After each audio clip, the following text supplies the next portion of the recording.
जय सिया राम। प्रिय दर्शकों, प्रस्तुत हूँ आप सबके समक्ष मई महीने का राशिफल लेकर के। मई महीना बड़े परिवर्तनों के लिए जाना जाएगा। कारण क्या है कि इसमें देवगुरु बृहस्पति 1 वर्ष बाद राशि परिवर्तन करने जा रहे हैं। साथ ही साथ राहु और केतु भी 1.5 वर्ष बाद राशि परिवर्तन करने जा रहे हैं। मंगल नीच के चल रहे हैं तो वहीं सूर्य उच्च के रहेंगे मई महीने के मध्य तक। क्या होगा इस सब का परिणाम, आइए जानते हैं और समझते हैं। तुला राशि के जातकों के लिए प्रारंभ में बता दूं, ये वीडियो आपके चंद्र राशि पर आधारित है। यदि आपको अपनी चंद्र राशि नहीं पता है तो प्रचलित नाम के आधार पर इस वीडियो को देखकर लाभ उठा सकते हैं। पहले हम सरसरी निगाह से देखेंगे ग्रहों ने क्या योगा योग आपके लिए बनाया हुआ है मई महीने में। तो राशि स्थान आपका खाली है, द्वितीय तृतीय और चतुर्थ स्थान भी खाली है और पंचम स्थान पर राहु 18 मई से आ जाएंगे। 18 मई के पहले 1.5 वर्ष से आपके छठे स्थान पर गोचर कर रहे हैं। तो 18 मई को यहाँ आ जाएंगे। शनि और राहु यहाँ पर 18 मई तक युति बनाकर रहेंगे। शनि तो यहाँ लंबे समय तक रहने वाले हैं आपके छठे स्थान पर। शुक्र यहाँ पर उच्च के होकर गोचर कर रहे हैं जो आपके राशि के स्वामी हैं। सूर्य और बुधादित्य योग बना करके आपके सप्तम स्थान पर गोचर कर रहे हैं, जहां पर सूर्य 15 मई तक रहेंगे और बुध यहां पर 7 मई से लेकर 23 मई तक रहेंगे। 7 मई के पहले बुध आपके छठे स्थान पर गोचर कर रहे हैं। इसके बाद अष्टम स्थान पर सूर्य आ जाएंगे 15 मई से लेकर के 15 जून तक यहां पर विराजमान रहेंगे। बुध भी आ जाएंगे 23 मई से, पुनः बुधादित्य योग आपके अष्टम स्थान पर बन जाएगा। देवगुरु बृहस्पति 14 मई तक आपके अष्टम स्थान पर रहेंगे। 14 मई के बाद लगभग 13 महीने बाद आपके 9वें स्थान पर आ जाएंगे, मिथुन राशि के होकर के गोचर करेंगे। यहाँ पर लंबे समय तक रहने वाले हैं, अतिचारी अवस्था में है, वो सबका विस्तृत वीडियो आपको आने वाला है। मंगल नीच के होकर गोचर कर रहे हैं आपके 10वें स्थान पर और ये 6 जून तक यहीं पर रहने वाले हैं। केतु आपके एकादश स्थान पर गोचर करेंगे 18 मई से और 18 मई के पहले केतु गोचर कर रहे हैं द्वादश स्थान पर। ध्यान रहे, राहु सारे ग्रह जहां आगे बढ़ते हैं इस तरफ बढ़ते हैं तो राहु और केतु उल्टा चलते हैं। तो राहु का गोचर छठे से पंचम में होगा और द्वादश से केतु का गोचर द्वादश से एकादश में होगा, लाभ स्थान पर होगा। क्या होगा इस सब का परिणाम, आइए जानते हैं। तुला राशि के जातकों के लिए सबसे पहले जानेंगे उनकी हेल्थ की स्थिति कैसे रहेगी। स्वास्थ्य हमारा सबसे बड़ा धन है, स्वास्थ्य नहीं तो कुछ भी नहीं। कितने भी ग्रह गोचर अच्छे हों, कितनी भी परिस्थितियाँ बहुत अच्छी हो, बहुत लग्जरी घर में भरी हो, लेकिन यदि स्वास्थ्य अच्छा नहीं है तो आपको उसका कोई लाभ नहीं मिलने वाला, बल्कि आपका दुख और बढ़ेगा। तो राशि स्थान के स्वामी हुए शुक्र और शुक्र गोचर कर रहे हैं कहाँ पे, अपने मरण कारक स्थान पर। ये शुक्र का मरण कारक स्थान है और ये उच्च अवस्था में है। राशि के स्वामी का उच्च अवस्था में मरण कारक स्थान पर गोचर करना बिल्कुल भी अच्छा नहीं, और तब और अधिक जब शनि और राहु भी शुक्र को पीड़ित कर रहे हों। यद्यपि शनि से मित्रता है शुक्र की, लेकिन छठे स्थान पर वो मित्रता काम जब साथ साथ आ जाते हैं तो वो शत्रु हैं। आप ध्यान रखिए कि जब शुक्र मरण कारक स्थान पर गोचर करेंगे तो ऐसे लोग जो डायबिटीज से, शुगर आदि से पीड़ित हैं, किडनी से पीड़ित हैं, मूत्राशय में कोई रोग है, यूटीआई की संभावना बढ़ेगी, इन सब के लिए बहुत ही खतरे के संकेत हैं। और 31 मई तक यहाँ रहेंगे शुक्र, तो बहुत सावधानी पूर्वक अपने समय को बिताना होगा। राशि स्थान के स्वामी का छठे स्थान पर गोचर करना बिल्कुल भी अच्छा नहीं है स्वास्थ्य के लिहाज से। तो अपने स्वास्थ्य का बहुत ध्यान रखें। कोई भी दवा चल रही है, कोई लापरवाही न बरते, डॉक्टर तक जाना पड़े तो कोई भी लापरवाही न करते हुए तुरंत चिकित्सकों की सलाह लीजिए। राशि स्थान के स्वामी, छठे स्थान के स्वामी देवगुरु बृहस्पति 14 मई तक आपके अष्टम स्थान पर रहेंगे। ये भी स्थिति अच्छी नहीं है। तुला राशि के जातक पिछले दिनों से देख रहे हैं कि स्वास्थ्य में समस्याएं, संघर्ष, अन्य प्रकार के संघर्ष जीवन में बढ़ते जा रहे हैं। पिछले दिनों में शत्रु और रोगों का प्रकोप जरूर बढ़ा रहा, लेकिन 14 मई के बाद छठे स्थान के स्वामी आपके यहाँ से गोचर करते हुए भाग्य स्थान पर चले जाएंगे तो इससे बहुत राहत आपको प्राप्त होगी। अब आते हैं आपके इनकम स्थान पे। अब लाभ का स्थान यहाँ से देखेंगे, यहीं से इनकम को देखेंगे। यहाँ के स्वामी उच्च के अवस्था में सप्तम स्थान पर गोचर कर रहे हैं। व्यापार में जबरदस्त लाभ की स्थिति बना करके यहाँ पर चल रहे हैं। बिजनेस व्यापार के लिए बहुत अच्छा है। चूंकि सप्तम स्थान दसम से दसम होता है तो कैरियर में, जीवन साथी के कैरियर में उन्नति, साथ ही साथ जीवन साथी से लाभ की स्थिति पैदा होती हुई दिख रही है। इनकम के सोर्सेज जनरेट होते हुए दिख रहे हैं, चाहे बिजनेस से, नौकरी से, अन्य प्रकार के जो सोर्सेज हैं यहाँ बढ़ाते हुए दिख रहे हैं। राजकीय क्षेत्रों से लाभ होता हुआ दिख रहा है। गवर्नमेंट सेक्टर से लाभ होगा आपको यहाँ से। साथ ही साथ ये 15 मई तक चलता रहेगा और 7 मई से लेकर 15 मई तक बुधादित्य योग का भी यहाँ पर सृजन होगा। अर्थात ये कुल मिलाकर के आपके इनकम की स्थिति को बहुत बढ़ाने वाला है। बिजनेस में जबरदस्त लाभ देने की स्थिति में यहाँ पर रहेंगे। अब ये जो धन आ रहा है आपका रुकेगा कि नहीं रुकेगा, तो देखिए आपके धन स्थान के स्वामी वृश्चिक राशि, ये द्वितीय यहाँ पर वृश्चिक राशि है, इसके 2 स्वामी बनते हैं। तो पहले तो मंगल और दूसरा केतु।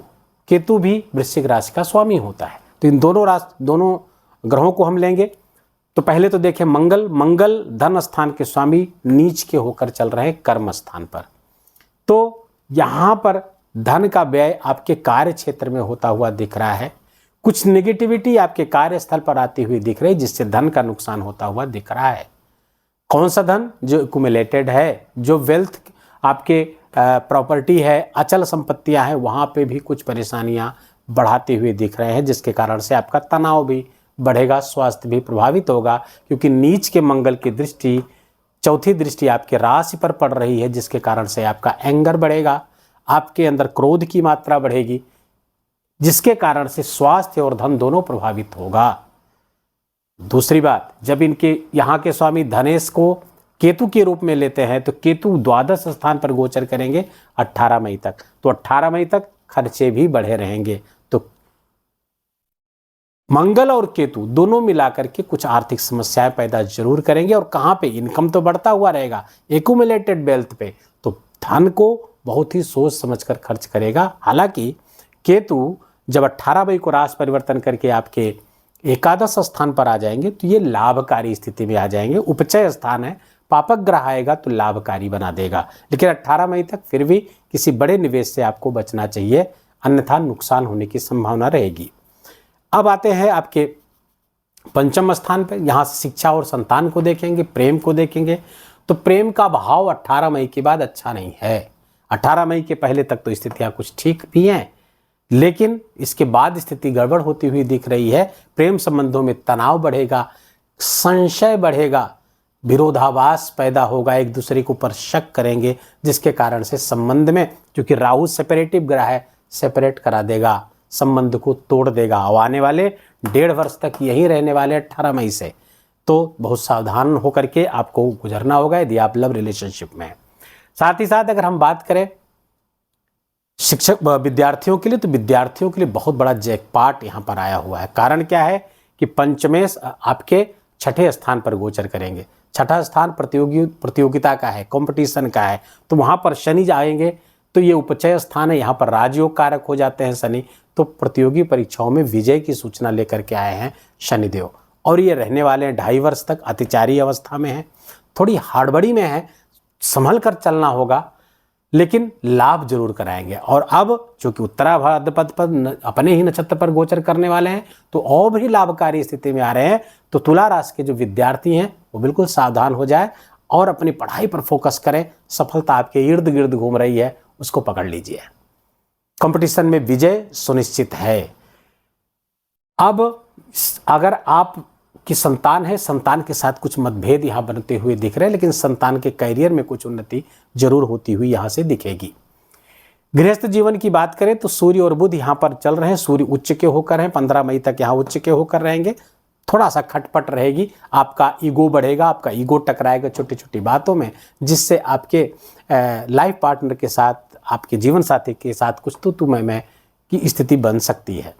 लेकिन चूंकि बुध है, चीज़ों को संभालने का भी प्रयास करेंगे।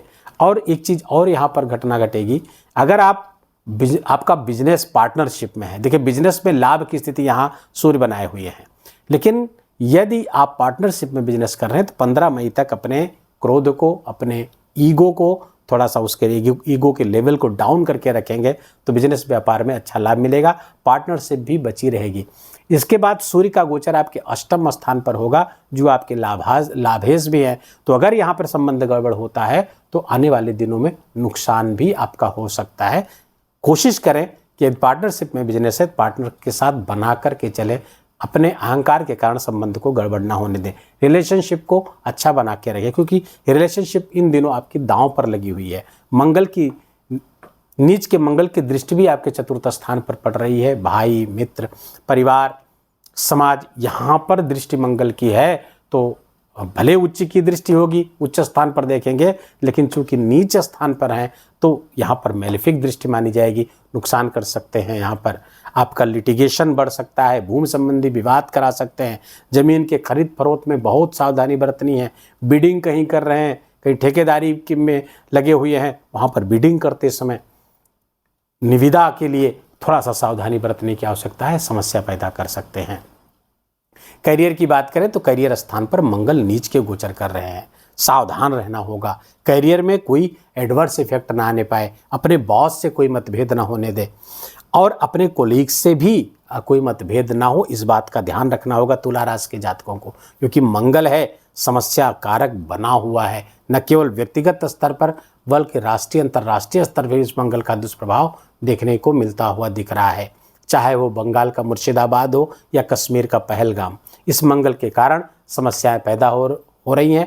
पहले भी हमने बताया था जब मंगल का गोचर हुआ कि समस्याएं बढ़ने वाली हैं, चाहे वो आतंकवादी घटनाएं हो, प्राकृतिक आपदाएं हो, उनका लगातार बढ़ना ये समस्याजन्य है। कई देशों में आए दिन झटके महसूस किए जा रहे हैं, भूकंप आदि की संभावना, क्योंकि भूमि के स्वामी हैं, नीच के होकर गोचर कर रहे हैं तो समस्या तो पैदा करेंगे ही, तो सावधान रहने की जरूरत होगी।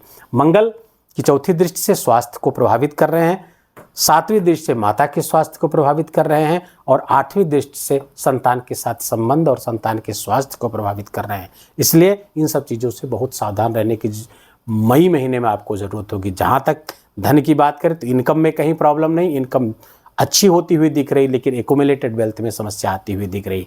भाग्य स्थान पर 14 मई के बाद जब गोचर करेंगे देवगुरु बृहस्पति, ये आपके लिए फायदेमंद होता हुआ दिख रहा है। भाग्य स्थान पर जाएंगे और इनकी जो 5वीं दृष्टि है वो आपके राशि स्थान पर पड़ेगी, बहुत अच्छा परिणाम यहाँ पर देंगे। विवेक बुद्धि बहुत सही तरीके से आपके काम करने वाली है। 7वीं दृष्टि से पराक्रम पुरुषार्थ को बढ़ाने वाले अपने ही घर को देखेंगे और 9वीं दृष्टि से पंचम स्थान को देखेंगे, त्रिकोण से बैठ करके त्रिकोण को देखेंगे तो यहाँ पर संतान प्राप्ति की संभावनाओं को भी प्रबल करते हुए देवगुरु बृहस्पति दिख रहे हैं। लेकिन कब? 14 मई के बाद 15 मई से इनकी स्थिति अच्छी होती हुई चली जाएगी आपके लिए। यहाँ पर सूर्य की दृष्टि चूंकि आपके राशि स्थान पर पड़ेगी तो थोड़ा ऊर्जावान महसूस करेंगे, इसी कारण से थोड़ा सा हाइपर एसिडिटी की संभावना भी आपको हो सकती है। ऊर्जा और ईगो दोनों बढ़ेगा, आपका प्रभाव एक दूसरे पर हावी होने की प्रवृत्ति बढ़ेगी, इस पर थोड़ा सा कंट्रोल रखने की आवश्यकता रहेगी। ये रहा आपके संपूर्ण राशि का फल। शनि की दृष्टियों को नहीं ले रहा हूँ क्योंकि बार बार इसको बताता हुआ चल रहा हूँ। तीसरी दृष्टि से अष्टम को देखेंगे तो राजयोग कारक भले हैं लेकिन कुछ संघर्ष तो जीवन में बढ़ाने वाले हैं। सप्तम दृष्टि से देखेंगे आपके द्वादश भाव को तो ये खर्चे बढ़ा देंगे, हाँ फॉरेन ट्रेवल के लिए अच्छा होगा। दसम दृष्टि से देखेंगे तो पराक्रम स्थान को देखेंगे तो ये पराक्रम बढ़ा देंगे क्योंकि ये भी राजयोग कारक स्थान, तृतीय स्थान शनि का, तो ये तो ठीक है इनकी 10वीं दृष्टि, लेकिन तीसरी और 7वीं से परेशानियां पैदा कर सकते हैं।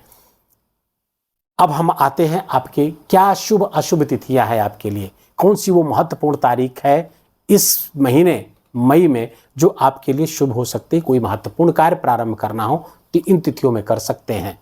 वो तिथियां आपके लिए बहुत ही महत्वपूर्ण होगी, नोट कर लीजिए। पहली तिथि है 5 मई, 6 मई, 7 मई। 5, 6, 7 ये 3 तिथियां एक साथ मिल रही हैं आपको पहले हफ्ते में। उसके बाद 11, 12 मई, 15, 16, 17 मई, लगातार 3 तिथियां 15, 16, 17 और 30 मई। ध्यान रहे इसी दिन अक्षय तृतीया है, बहुत ही महत्वपूर्ण तिथि है। कोई महत्वपूर्ण कार्य शुरू करना चाहें, धर्म के, पुण्य के, ये सब आपके लिए बहुत ही फायदेमंद होने। वाले हैं। जिन तिथियों पर आपको सावधान रहना है उसको नोट कर लीजिए। वो है 8-9 मई, 18-19 मई, 26-27 और 28 मई। इन पर कोई भी महत्वपूर्ण कार्य करने से बचेंगे। अत्यावश्यक हो तो अपने ईश्वर का नाम लेकर के गायत्री मंत्र जप करके और थोड़ा सा यज्ञ हवन आदि करके जब कार्य शुरू प्रारंभ करेंगे तो उसमें भी सफलता की संभावना बढ़ जाएगी। उपाय क्या करें? उपाय के तौर पर पहले तो आपके दशम स्थान कर्म स्थान पर नीच के मंगल का उपाय करें। क्या है उपाय? हनुमान चालीसा का पाठ। ये सर्वोत्तम पाठ है और सारी मनोकामनाओं को सिद्ध करने वाला पाठ है। लेकिन 11 बार हो सके तो हनुमान जी के मंदिर में जाकर के उनके सामने और रोज मंदिर जाने का क्रम बना लीजिए। आपकी जीवन की आधी समस्याएं तो ऐसे ही कम हो जाएंगी। दूसरे, ब्लड डोनेशन, अपना रक्त किसी को दान। अगर ऐसी स्थिति में नहीं है तो फिर किसी दूसरे को रक्त की व्यवस्था कर देना भी आपके लिए लाभकारी होगा। मंदिर बन रहा हो, ईंट का दान भी आपके लिए फायदेमंद रहेगा। मसूर की दाल को लाल कपड़े में बांधकर मंगलवार को मंदिर में या किसी गरीब को देने से भी मंगल की शुभता प्राप्त होगी। सूर्य भगवान को अर्घ्य देते रहें, गायत्री मंत्र का जप करते रहें। वीडियो में आज के लिए बस इतना ही। वीडियो अच्छा लगा हो, आपके काम का लगा हो, मेरा बोलना आपका सुनना दोनों सार्थक हुआ तो कृपा करके वीडियो को लाइक करिएगा, अपनों के साथ इसको शेयर करिए। कमेंट में जाकर के जय सिया राम लिखना बिल्कुल भी मत भूलिएगा। मेरा विशेष निवेदन, विशेष आग्रह आपसे हाथ जोड़ करके। चैनल पर नए हैं तो इसको सब्सक्राइब कर लीजिए, बेल आइकन की घंटी दबा लीजिए। अपना बहुत बहुत ख्याल रखिए, अपनों का ख्याल रखिए। माता पिता की खूब खूब सेवा करके उनका आशीर्वाद दीजिए, क्योंकि वही धरती के प्रत्यक्ष देवता हैं। जय जय सिया राम।